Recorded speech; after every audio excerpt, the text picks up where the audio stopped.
Welcome to the Underground, the Steel City Underground, the black and gold standard for Pittsburgh Steelers coverage. Now, here are your hosts, Joe Kuzma and Terry Fletcher.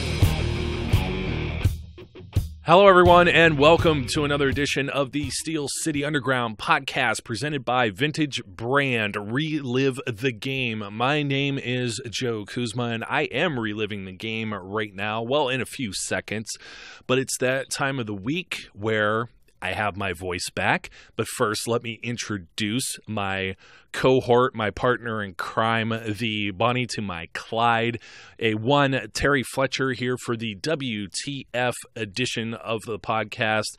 Welcome, Terry. Hello, how are you doing back from your sunny vacation?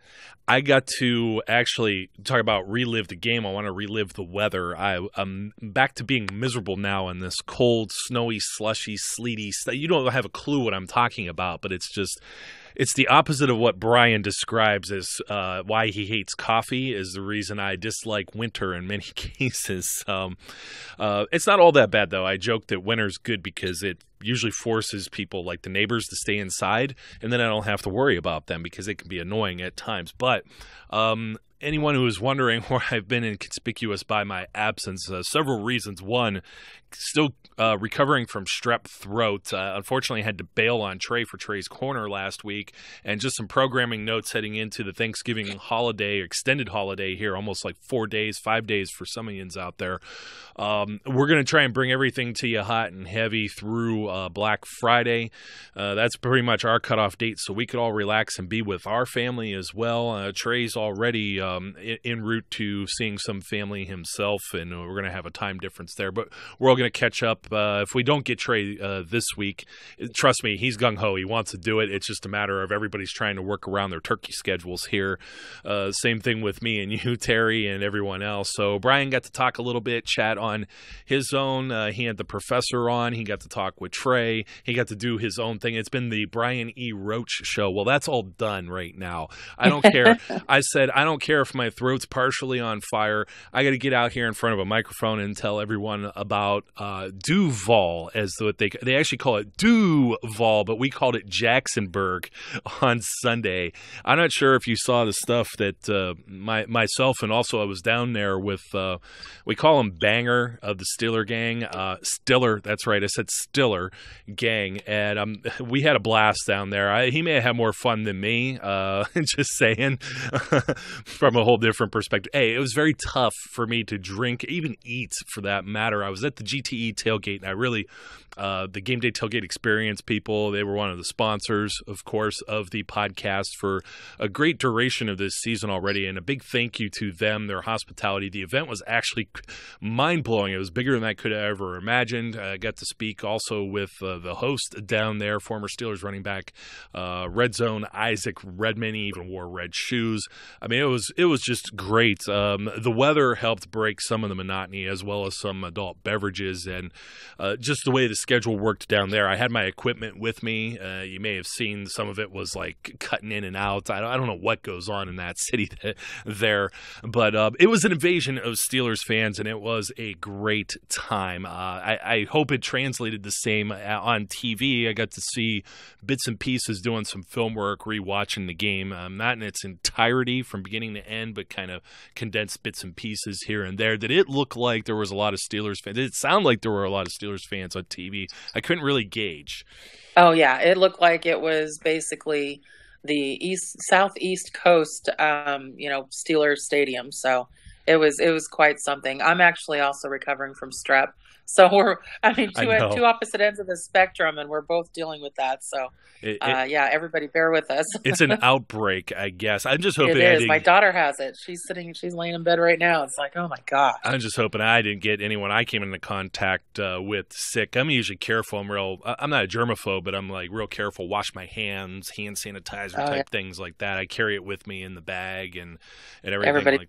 Right now. Yeah. But at least you were in warm weather. We've actually had some pretty good weather out here, but we had such a game. Talk about a WTF Sunday game that was flexed. And I don't know if it was your perspective being in the Jaguars stadium and just being, I don't know, just submerged in the trash talking and the arrogance of their team. It had to be something. It was more or less their team. It's like their fan base is kind of like, we're here. Let me tell you something about this. They had these little towels. The reason I say Duval, that's the county that's down there. Some of you that were at Heinz Field, especially for the postseason game in January, may have heard some of these fans yelling this. And, I mean, they have some fans that are hardcore, but there are some people that are just like, I don't know if you could pay them to go there. And a lot of people I bumped into, they're like, we go to the game here or there. I get tickets. Or they hand out towels that say Duval. I'm looking at it right now.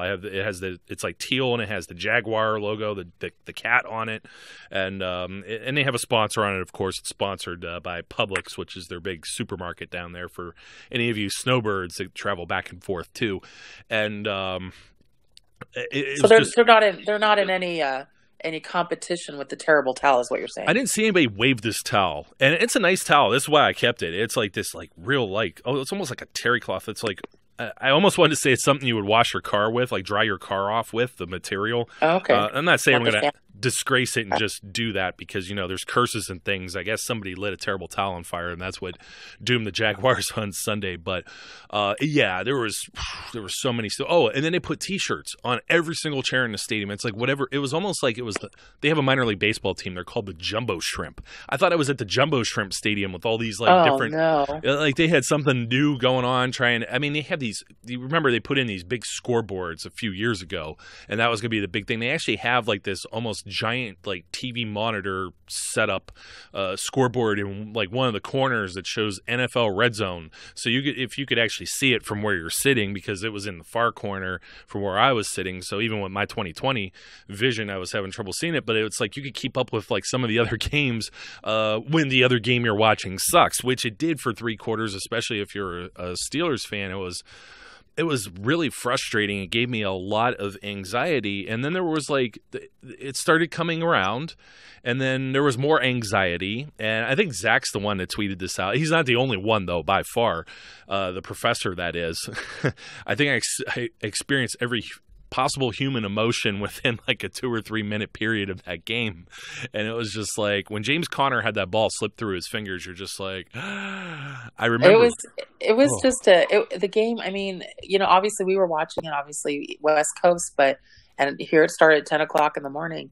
But just I mean, I don't think I've ever yelled at the TV more than I did that day. I don't think I have. Jumping up and just screaming. I mean, going into it, knowing that we've lost to them twice before, and, the Jags trash talking all week. There was even a GQ article where I think Ramsey said that Ben was decent at best as far as a quarterback. Mm-hmm. Yeah, I mean, and that's been played over and over throughout the media. But then to sit through that first half with punt, interception, punt, interception. I'm like, what? WTF? What the heck? What was going on there? And I think the thing for me when they came out after halftime, and I think it was Lisa Salter, one of the ladies on the field, basically she was talking to Coach Tomlin, and I think the one thing he said, which kind of stuck with me through the game, because it was kind of rude, but it was kind of true, and you saw it based on everything the Jaguars did on their team. He said, they can't pass on us. We've stopped their passing game. They have no passing game. And then there was a time where it was in the third quarter, and it was 3rd and 12, and they were up 9-0. And instead of taking, they stopped Fournette short of the first down. And instead of taking it at 4th down, even Tony Romo was like, because they said, replay 3rd down. And he's like, no, they're not taking that. You're accepting that penalty because now it's 4th down. But Tomlin didn't. Yeah. And then, the drop back, Watt sacks Bortles. Mm-hmm. We get 11 more yards lost. And I mean, it worked, but if it didn't, you're like, Yes. why would you do that? Genius, of course, if it works, and you're a madman, and you should be fired if it doesn't work. And there was so much of that. I'm glad I wasn't really on Twitter. I saw all the filth after, put in Josh Dobbs, and you get some people like that. Oh my goodness, what was this guy saying? I'm trying to remember what he called somebody. It wasn't anything close there. Oh, it was the replay. And it was on Facebook Live, and actually it's kind of cool if you look on Stiller Gang stuff too on our social media. We actually come in. We're sitting right next to each other, so we actually cross paths, and we each are filming each other almost and we're going in a 360 around the stadium right at that final play when Ben ends up going in, and I'm yelling "sneak" the whole time, but there was a guy behind me. I think he had a little bit too much to drink. He may have had some something to smoke as well, and he tried to say. What was it? Incontroversial or inconsequential evidence to overturn or whatever on the Ben thing, and I'm just cracking up. Like whatever he was. Now I had already cut it off by that point, so I could protect the guilty. You won't see him in the video or be able to recognize him if he knows who he is. Sorry, sir, to call you out. Hey, speaking of which, I met some really great a lot of great people over the weekend, but there's one in particular. She'll know who she is. She's probably running around down there in Florida, lives down there. I'm talking for a little bit, find out where we both were born in the same city, and I hand over my business card and was like, oh, I know you guys, I listen to you guys, and I don't know if she said she ran, now this is over some craft beers, much later after the game, some celebratory drinks, and I don't know if she said she runs 80 miles per hour or 80 miles a week. It was one or the other, maybe both, but she'll be running 80 miles per hour when she hears this with the shout out, and I'm terrible with names. I seldom get yours correct, Terry. So this is true. I apologize. I apologize to the young lady and her husband for not remembering your names, but you get a shout out anyways. It's really cool to meet people. It's such a small world like that, and talking about stuff back up north, and you're down south supporting the Steelers. So, but yeah, it was pandemonium. There were a lot of terrible towels. I just couldn't believe how many Steelers fans were there. I thought I would feel out of place. I thought I was going to have people, Jalen Ramsey fans or something talking smack to me, and it was just like everybody would have had my back. It was like a mob scene. Well, how did it go when, Ben had he had 5 interceptions, but 2 called back, 3 interceptions, and, and the fact that, Ramsey's getting them, and it just, the third, one of those picks was obviously in the end zone to AB, and Ramsey comes away with it, and you're just like, Ben, weren't people just all over you going, your team sucks? No, because there were hardly any Jaguars fans there, and the ones that were there were probably there with another Steelers fan. Now, here's the other weird thing. I see people wearing Cowboys jerseys, Giants jerseys, Patriots stuff, Packers stuff. Really? Oh, yeah. And, I've seen this sometimes at Heinz Field, but, this seemed like just like a regular, okay, there happens to be an NFL game here. There's some random team playing, and then the Steelers. It was almost like a bowl, like an away bowl game for like a college game. I cannot describe it enough to people unless you were really there. I have not seen this anywhere. Even when I make fun of Cleveland and say that like Steelers fans come in there, the only thing that's ever been like that at Heinz Field is when we played the Cowboys like 2-3 years ago. What was that? Ezekiel Elliott's rookie season, and everybody sold their tickets for like 4 or 5 times the face value and almost paid for their season. And they're like, well, I didn't really have a choice there. I sold it. I sold my ticket for like $700 or $800, like $110 ticket. You know what I mean? And it's like, well, you know, can I really blame you? There's Christmas for the kids, and that was like pandemonium. I never heard crowd noise from a visiting team inside Heinz Field. That's the only time that I've personally experienced that. Weren't you in San Diego? San Diego, when Mike Vick covered for Ben, I saw nothing that reflected San Diego. Even the Chargers players were sitting there because I had down on the ground seats. They were basically like, where's our fans? Where's our team? Where are our fans? They're like, look at all these terrible towels. Are they going to start playing Renegade soon? Seriously, they were just like freaking out. But for those of you that listen in and listen to our podcast and really wait for our WTF, if you didn't get to see the game, just so we could let you know kind of what the WTF moments were. Ben threw 5 interceptions, but 3 were actually on paper because 2 got called back. Penalties were weird. We had some penalties that kept us in the game. The roughing the passer called. There was one on, I think his name is Ngakwe, number 91, and they called one, and I was like, well, that was okay, we'll take it. But then the second one was identical, and I thought he actually put his full body weight on him more, and it wasn't called. Was it vice versa? Because I think it was Calais Campbell was the one that was called, and Ngakwe was the one that wasn't called. It was one or the other, but I know what you're saying. They were like identical. They were identical, and one was called and one wasn't. One wasn't, yeah. So Ngakwe wasn't called, and they were talking about it. Even Tony Romo was like, okay, and Tony Romo doesn't. I was happy. Wait a minute, we got to stop. Yes, I was just about to say that. I love listening to him. No, you missed Dan Fouts. I know you missed. Dan Fouts. I Fouts. really did not. But Tony doesn't. He doesn't hold back. He knows what's coming. He knows what's going to play. And when they make what he thinks is the wrong call, he's like, "Why are you doing that?" And so we laugh because we're like, I don't know. But I do have to put something out there that, for those of you that sit there and think, oh no, Connor's doing the best thing ever. He's such a great, obviously step up replacement. We lost Bell, whatever, on and on. Okay, yes, he's been phenomenal. And his stats are just awesome. But he had 2 major drops in that game.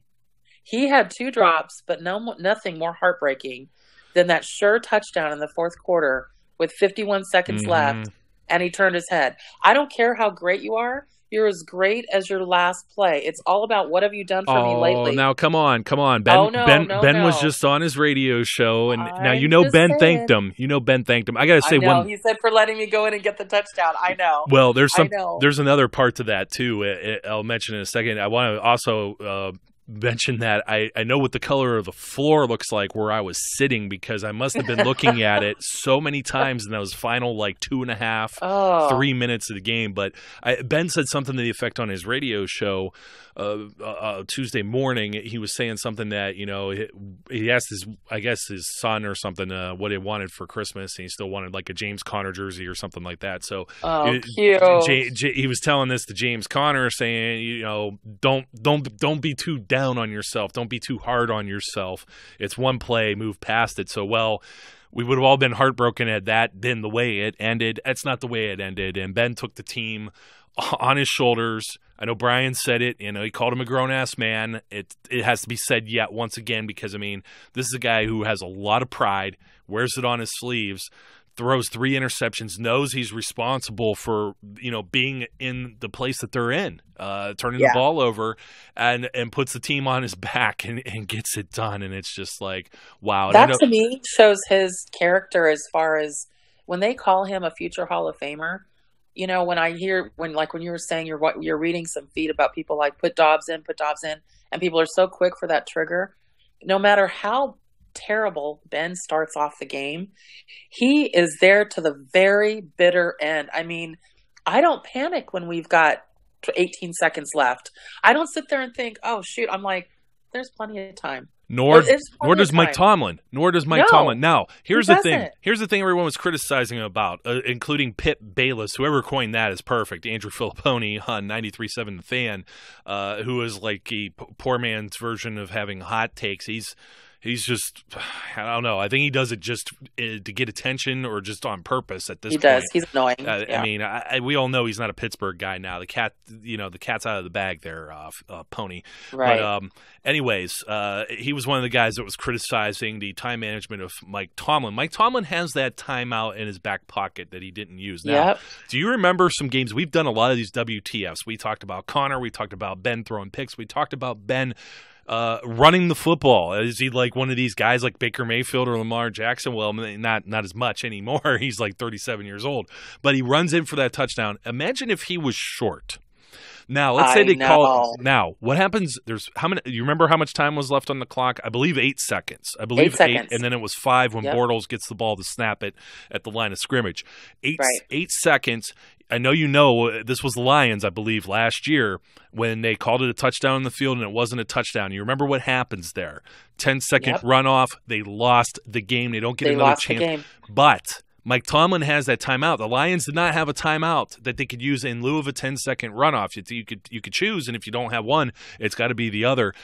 That's smart coaching, folks. That is Right. some world-class coaching. So, Well, I don't remember what team it was too. That I think it was at the half last season. There was a time when they were ahead by a field goal, and they had almost like a minute to go, and they just decided to keep taking a knee twice to go into the locker room. And I'm like, whoa, you'd never see Tomlin do that. I mean, would he do it with 10 seconds with a good lead going in? But if he's got time, he's trying to score. And so you just sit there and you look at that and you're just like, oh my gosh. But I wanted to ask you, since you were on the field and we were watching on TV, and I know you've seen the replay. Was it was it Fielder that Filer, he almost ran, yeah. Filer, Yes. that he ran into the back of him? yes. I was so worried about his knee being down when I saw that. I was like, oh my gosh. Yeah, you and me both. Because I mean, I'm looking through players, because this actually happens on the opposite side of the line of scrimmage. So I'm looking through it to the opposite end of the line of scrimmage. If you Yeah. can picture this, and I'm like, I don't know. You know what I mean? I got it live and everything. You could see my look, and I think I pointed the phone at the scoreboard, and of course that doesn't really work too well. It looks like a test pattern, and it's flickering and everything like that. But 20-16. 20 unanswered points. Jaguars, even if this wasn't the Steelers and this was someone else, they blew a 16-0 lead. Definitely worth a WTF. It was an unbelievable game. I mean, I think it was actually one of the worst offensive showings we've had. No, that would be second half of that Ravens game easily, but it was pretty close. Okay. It was a close contender. It was pretty horrible. I have that. But it was just so. I mean, the comeback was so epic. I mean, I watch these games over and over again after they happen. Only the ones we win. The ones we lose, I delete. But I watch the ones we win just so I can get information from them. And this game, I've had to fast forward to the fourth quarter. Well, the end of the third quarter when AB made that incredible touchdown. But I'm sitting, and how could he be that wide open? Even the cameraman didn't know where he was. But I was just like, they were on James Washington, and they panned the camera back over. And they were like, oh, there he is. I'm like, wow. He stopped, turned to look, and kept running, and just kept going. I was like, that is just so AB. I mean, you see what he does out there, and you see what the other guys do that they give similar credit to, and I'm like, no. Him as a route runner, the WTF for me is he's just so instinctive. And I think Tony Romo put it the best way. He feels players around him. He knows who's around him just by the feel of it. And it's crazy to me.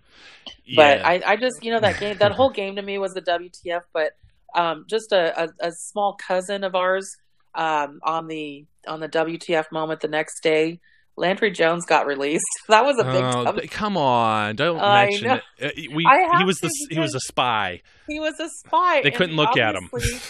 I know he obviously was only hired not as a backup because I mean honestly they have no passing game, and if you want a better quarterback than Blake Bortles, just keep Landry out there. Yeah, in my opinion. He couldn't have done it. He can throw the ball.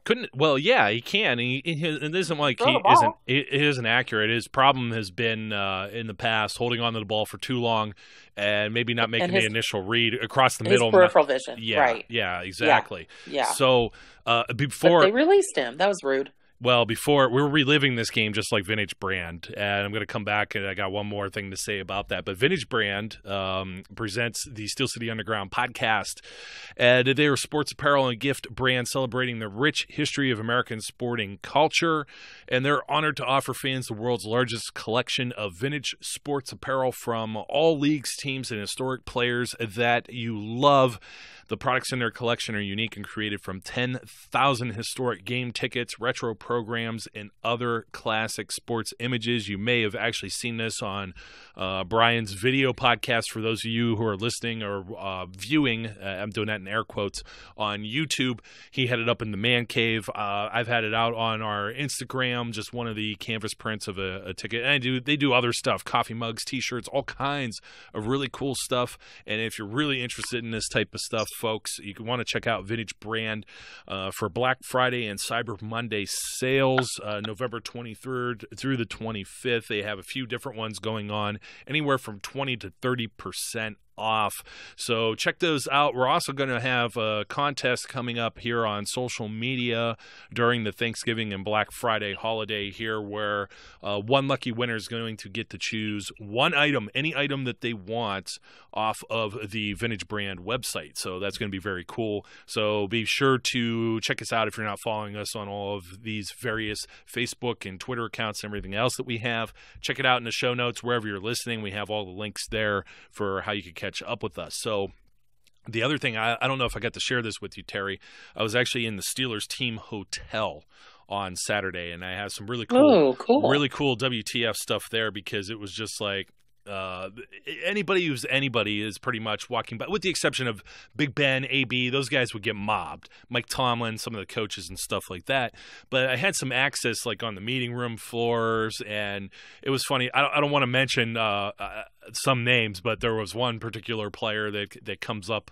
He comes up the steps, looks around, isn't really sure where the meeting, because if you come up on the elevator side, you would have saw the big sign that said meeting. It was, written on one of these big easel paper poster board type things with an arrow where to go. And he's kind of wandering around up there, and I'm like, hey, yo, over that way. And he's like, hey, yeah, what's up? But it was cool. I mean, there was a lot of guys that come through. Even now, Santonio Holmes was down at the Steelers Nation Unite party, as was Merrill Hodge and Rocky Blyer. And he was back through the hotel later on in that evening, and it was just like he just kept pacing back and forth. And it's kind of strange because some fans had absolutely, I think he sticks out like a sore thumb to me. He's got this little beard. It's like mine. It's got a little bit of salt and pepper in it right now. And he's a real kind of tall, lean guy. Like, you can't miss him. His Super Bowl MVP is just walking by. You know what I mean? And it's just driving me crazy. But another guy that went kind of inconspicuous, and he didn't go inconspicuous on Sunday, so it's the reason I bring this up. Not to name drop and tell people who I rub elbows with, because I get to rub elbows with a lot of people, and I don't brag or talk about it here. But I got to talk. I had a few short words with Javon Hargrave the night before. We were basically telling him to kick ass on Sunday, and he went out there and did it, and just I got to give that guy some props, because I've been pulling for him for a very long time. Third-round draft pick a few years ago. South Carolina State, about as small as a college as you might be able to get. Although it's still, I believe, like the FCS or 1AA level. Still, those guys, you're dealing with defensive linemen. A lot of people are like, get guys from Alabama or like Ohio State or something like that. You know what I mean? Big Ten and SEC and ACC and all this. This guy from South Carolina State wrecked some havoc on Sunday in place of Stephon Tuitt. These Steelers, this defense is coming around, and it's just getting the sacks, getting the pressure, the final WTF. Not only Hargrave in the game he had, but Watt just when you needed that play at the end. And a lot of people, remember, a lot of people were still upset with the way James Harrison and everything has been handled. But is there anyone who could have filled those shoes any better than TJ Watt? When you need a play, it seems like he just comes in and makes it. He does. And I could just see his relationship with Tomlin. Tomlin's just so over the moon for him. But we'd also have a couple of WTFs in other games, so we have to kind of get to those. We could have done the whole thing just on the Steelers and Jaguars, and we didn't even talk about half the stuff. Hey, another WTF? If you're on one level of like the one upper deck, you can't get over to the swimming pools. I wanted to maybe take a dip. It was actually pretty hot and sunny out there, so in case anyone was wondering, it's like, I gave it a thought. I don't want to ruin my iPhone though. So, but yes, we have other games without swimming pools, because that's what wasn't it Maurice Jones-Drew that said the only thing that was good there was the swimming pools. That's what he said. That guy's crazy. But so one I want to bring up only because we want to really send out our heartfelt condolences as well, and that would be Alex Smith of the Redskins. He broke his leg, same exact place, tib-fib fracture as Joe Theismann did, and from what I'm hearing, same date as he did some 20, 30 years ago, and it was the same score and the loss they had to the Texans. So that's creepy to me. And a more of a WTF than I think I've ever heard about. And Theismann was at the game. So wow. Now there's another guy. I got to rub elbows with him for a few minutes, just randomly in a Vegas airport at one time. And it's like, hey, there's Joe Theismann. He was coming through for like a golf tournament of all things. So yeah, he was there. Wow. Alex Smith broke his leg in two places, and It was to the date.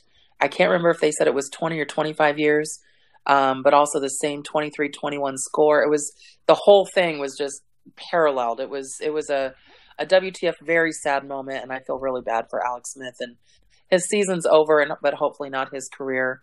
Even though where he broke his leg, he's going to have a heck of a ride back. So it's going to be really, really tough to recover from that. Yeah. Well, speaking of quarterbacks, Terry, this is the first season in NFL history now that Lamar Jackson got a start for the Baltimore Ravens this week, and they won too, which is blah. Oh. But that helped us. I know you don't like to hear that, but it did. Yeah, because I'm not so worried about the Ravens. But yeah, I mean, it's one more game. They you beat may the not. Bengals. You might not have to worry about that Bengals game at the end. Maybe right. not. But it put them both the Bengals and them 5-5. So. But this is the first season in NFL history in which 5 rookie quarterbacks selected in the first round of the same NFL draft have started at least one game. So that's Jackson. It's Arizona's Josh Rosen, Buffalo's Josh Allen, Baker Mayfield from the Browns, and the New York Jets. Sam Darnold.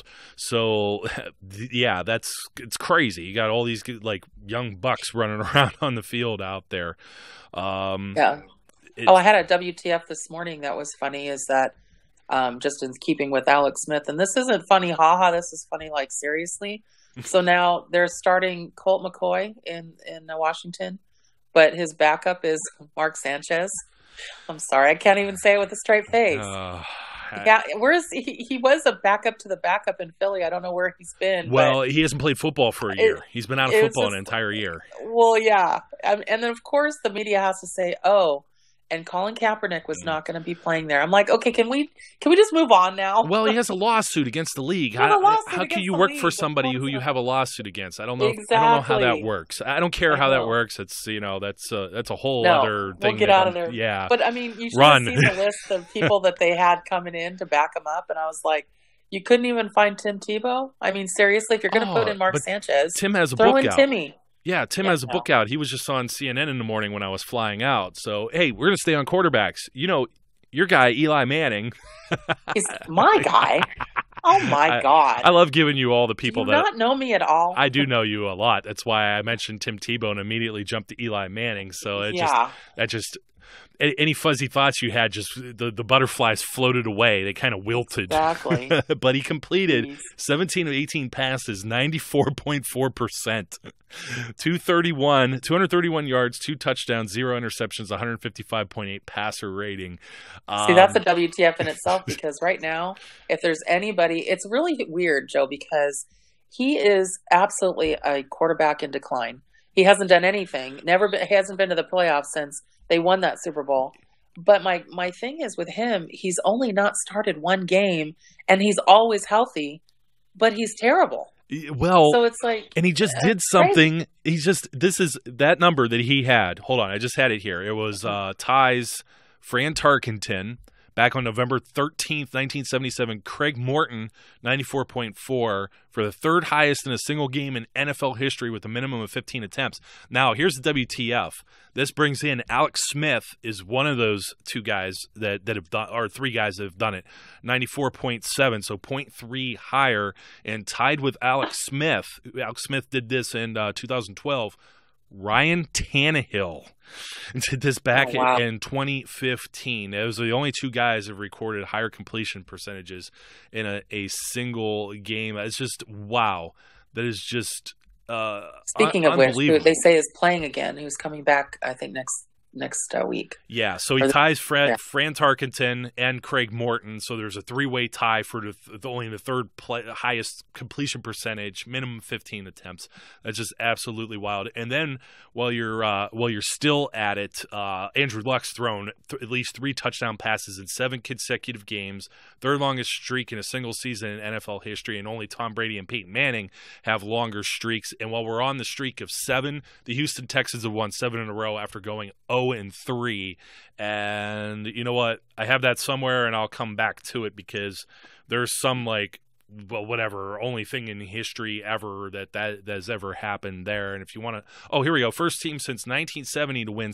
First team. No one else has done it since 1970 to win 7 consecutive games immediately following an 0-3 start. Now let's jump back to the Giants real quick because Saquon Barkley is doing some stuff. He's the 6th player in NFL history to record 1,200 scrimmage yards, 10 touchdowns in first 10 games, joining Eric Dickerson, Marshall Faulk, Ezekiel Elliott, Adrian Peterson, and Billy Sims. And when I read that, I was like, wow, I forgot about Billy Sims.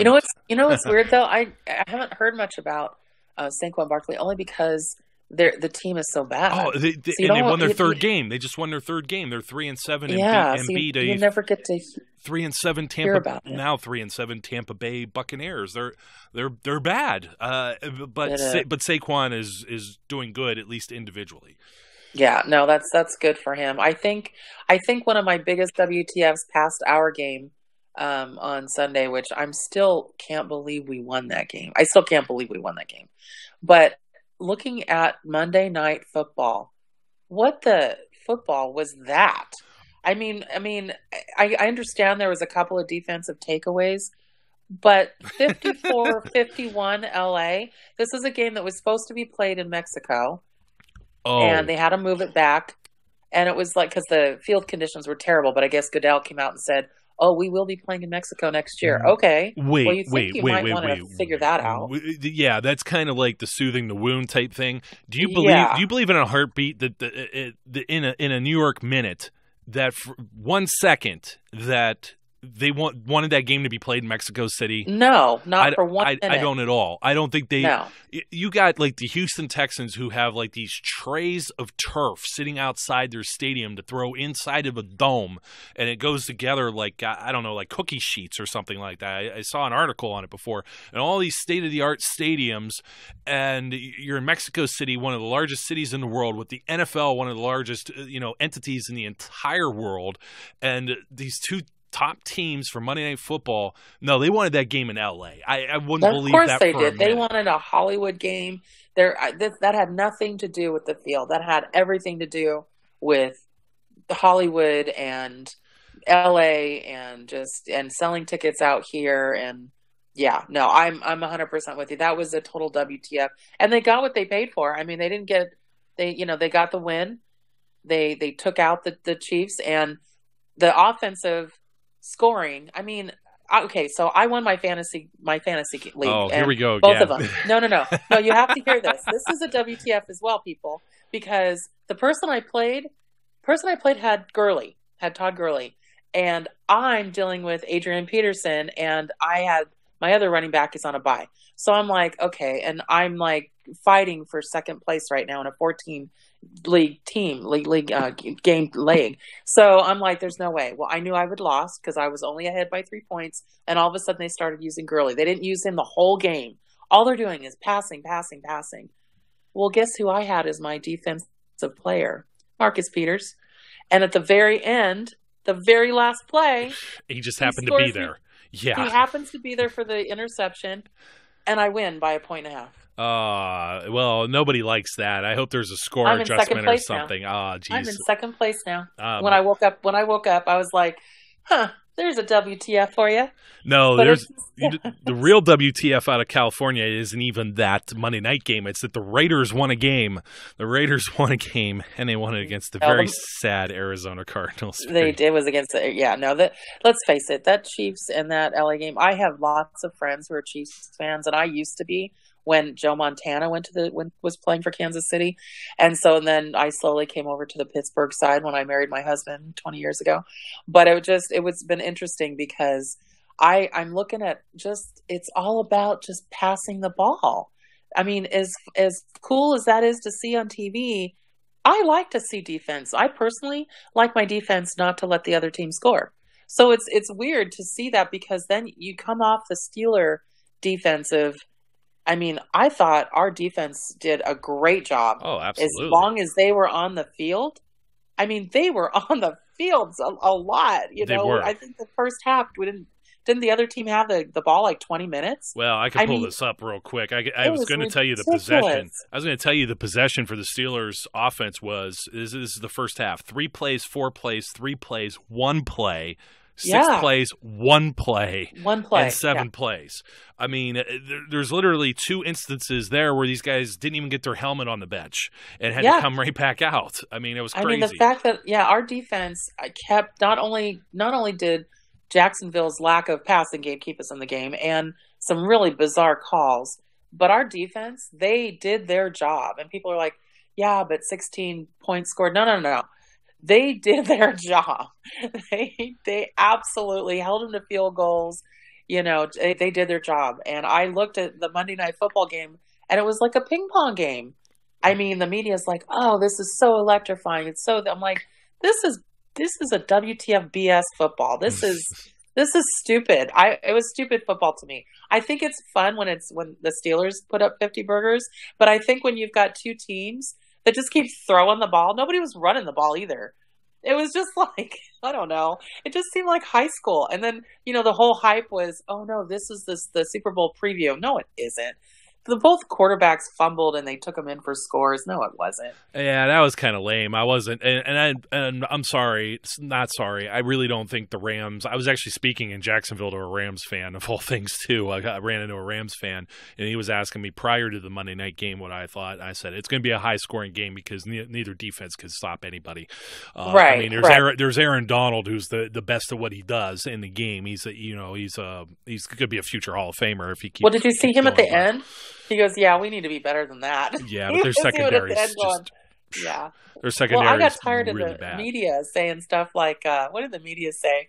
They're like, oh, this is what they say all the time now. They're like, well, in Patrick Mahomes' career, I'm like, this is his second year. He sat behind Alex Smith last year. Yeah. No, he's not a rookie, but in his career, he's only played in 11 games. And he doesn't... 12 games, sorry. Yeah, well, Noah said this last week on the Daily Steelers grind too, and he says he could easily be Dak Prescott next year, and it's like that bingo, it's driving me crazy too. He could be. Yeah, I mean, I personally think the Super Bowl is going to be Saints Steelers. I believe that looks good everything too. in me. Hey, I was going to jump to that, but you know what else? They couldn't say on Monday Night Football? Samson Ebukam, who we actually got to speak with here over a year ago, almost 2 years ago, prior to the draft. And there's a clip somewhere on Twitter, if you could find it. Turn up the volume, and it was like I don't